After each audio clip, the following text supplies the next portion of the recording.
दोस्तों, आपने कभी सोचा है कि ये दुनिया इतनी परफेक्टली बैलेंस्ड क्यों है? ऐसा लगता है जैसे किसी ने पूरे यूनिवर्स का एक ब्लूप्रिंट बनाया हो, जैसे कोई इनविजिबल आर्किटेक्ट ने इसे डिजाइन किया हो। ग्रेविटी, ऑक्सीजन, सूरज से अर्थ का डिस्टेंस, सब कुछ इतना एग्जैक्ट, इतना एक्यूरेट, जैसे जिंदगी के लिए टेलर मेड हो। जरा सोचिए, अगर ग्रेविटी थोड़ी सी ज्यादा होती तो हम चल भी पाते या अपने शरीर का वजन उठा भी पाते। अगर ऑक्सीजन का रेशियो बदल जाता तो या तो हम जलकर खत्म हो जाते या फिर एक भी सांस लेना मुश्किल हो जाता। और अगर अर्थ सिर्फ थोड़ी सी दूर या पास होती तो शायद ये पूरा प्लेनेट एक डेजर्ट या एक आइस बॉल बन जाता। तो सवाल ये है, ये सब इतना परफेक्ट कैसे है? क्या ये एक कॉस्मिक कोइंसिडेंस है या फिर कोई कॉन्शियसनेस इस गेम के पीछे छुपी है? और दोस्तों, ये वही मिस्ट्री है जिसका जवाब आज तक साइंस और स्पिरिचुअलिटी दोनों अपने अपने तरीके से देने की कोशिश कर रहे हैं। चलिए डिटेल में समझते हैं, क्योंकि जब आप इस बैलेंस को समझोगे तो आपको लगेगा कि जिंदगी खुद एक मिरेकल है।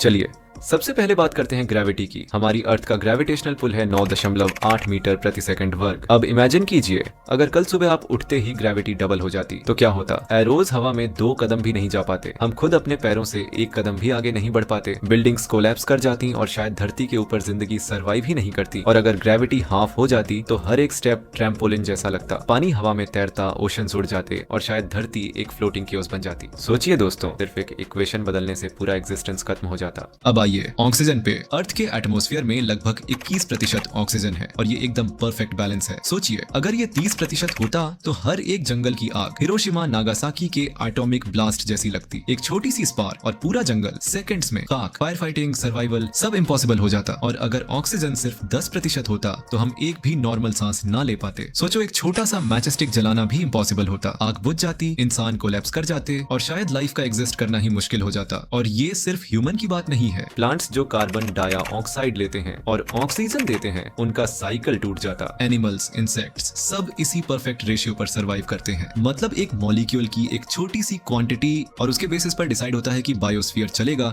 या कोलैप्स करेगा। ये सोचकर ही लगता है जैसे किसी ने एटमॉस्फेयर का एकदम फाइन ट्यून्ड डिजाइन बनाया हो। और सबसे बड़ा एग्जांपल अर्थ का सूरज से डिस्टेंस, न ज्यादा दूर न ज्यादा पास, एकदम परफेक्ट। साइंस इसे कहता है गोल्डीलॉक्स जोन, क्योंकि यही एक ऐसी जगह है जहां वाटर लिक्विड फॉर्म में एग्जिस्ट कर सकता है। अब सोचिए, अगर धरती थोड़ा भी पास होती तो ओशंस उबलकर स्टीम बन जाते, एटमॉस्फेयर स्पेस में उड़ जाता और अर्थ एक वीनस बन जाता जहां 400 डिग्री सेल्सियस तक टेम्परेचर है। और अगर धरती थोड़ी सी भी दूर होती तो हम एक आइस प्लैनेट होते जहां ओशंस परमानेंटली फ्रीज होते, जैसे मार्स या प्लूटो। न प्लांट्स होते, न ऑक्सीजन, बस एक बारन वेस्टलैंड। और सबसे शॉकिंग बात, यूनिवर्स में अरबों प्लैनेट्स हैं, लेकिन अब तक हमें कोई दूसरा प्लैनेट ऐसा नहीं मिला जो अर्थ जैसा परफेक्ट हो। साइंस कहती है शायद हम अलोन नहीं है। मल्टीवर्स थ्योरी के मुताबिक हर एक यूनिवर्स अपने रूल्स के साथ एग्जिस्ट करता है। कहीं पर ग्रेविटी ज्यादा है, कहीं पर कम, कहीं लाइफ कभी बनी ही नहीं और कहीं एलियन सिविलाइजेशंस हमसे हजारों गुना आगे निकल गई। और हम बस लकी हैं कि हम एक ऐसे यूनिवर्स में पैदा हुए जहां सब कुछ परफेक्टली ट्यून्ड है, जैसे लॉटरी जीत गए हो। बिलियंस यूनिवर्सेस में से एक ऐसा यूनिवर्स जिसमें लाइफ पॉसिबल बनी, लेकिन स्पिरिचुअलिटी एक अलग ही तस्वीर दिखाती है। वेद और उपनिषद कहते हैं ये सब एक ही ब्राह्मण का रूप है, यानी कोई रैंडम एक्सीडेंट नहीं, बल्कि एक सोचा समझा डिजाइन है। जब हम ध्यान करते हैं, जब हम मंत्रा सुनते हैं, वो वाइब्रेशंस हमें इस डिजाइन का हिस्सा होने का एहसास दिलाते हैं। स्पिरिचुअल मास्टर्स कहते हैं यूनिवर्स एक कॉन्शियसनेस है और हम उस कॉन्शियसनेस के छोटे से टुकड़े हैं। साइंस कहती है शायद ये सब कोइंसिडेंस है। स्पिरिचुअलिटी कहती है ये एक डिवाइन प्लान है। और हम इस बीच खड़े होकर सिर्फ एक चीज सोच सकते हैं, लाइफ एक मिरेकल है। और चाहे आप इसे गॉड कहें या फिजिक्स का मिरेकल, ये एग्जिस्टेंस एक मिस्ट्री है जो आज भी अनसॉल्व्ड है। अब सवाल आपके लिए, आपको क्या लगता है, हम एक कॉस्मिक एक्सीडेंट का रिजल्ट है या एक हायर इंटेलिजेंस का डिजाइन? अपना जवाब कमेंट्स में जरूर लिखिए। और अगर आपको ये वीडियो पसंद आई हो तो लाइक, शेयर और सब्सक्राइब करना ना भूलिए, क्योंकि आगे भी हम इसी तरह के सीक्रेट्स और मिस्ट्रीज एक्सप्लोर करते रहेंगे।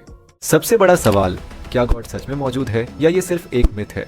हर धर्म अपनी कहानी बताता है। हिंदू धर्म में देवता, इस्लाम में अल्लाह, क्रिश्चियनिटी में जीसस। लेकिन दोस्तों, अगर ध्यान से देखो, सब एक ही चीज की तरफ इशारा करते हैं।